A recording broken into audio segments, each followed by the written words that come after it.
All right, so I'm here with Peggy. Peggy has just completed going through a series of appointments to get a better fitting denture. So Peggy, can you tell me a little bit about your experience from where you started and how you were when you started to where you feel like you are now? Well, when I started, I had a, what do they call it, an after surgery denture. An immediate? An immediate denture, Okay. which was ill-fitting. I could not bite, I couldn't, it moved all over.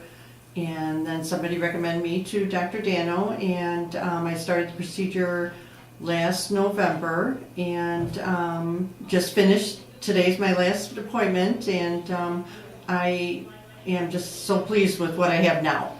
Okay, and were you a little skeptical about starting a new procedure, something different, because you did have the attachments, which are the snap-ons, to keep the denture, lower denture in place. Were you worried about doing that?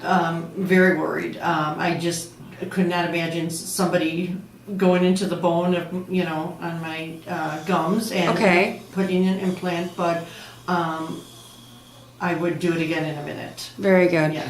And would you recommend this to any of your friends and families to do this if this was a necessary treatment? Yes, I would. And actually, I would recommend if in the future, I am thinking of doing the top ones too, to have the Oh, very good. implants put in, just because Okay. I'm just so happy with how everything turned out. All right. And how was your experience with the doctor and the staff in the office? Any concerns? No concerns. Everybody was very nice, and I couldn't have asked for a better experience. Well, great. We love having patients like you as well. So thank you for your time. Oh, you're welcome.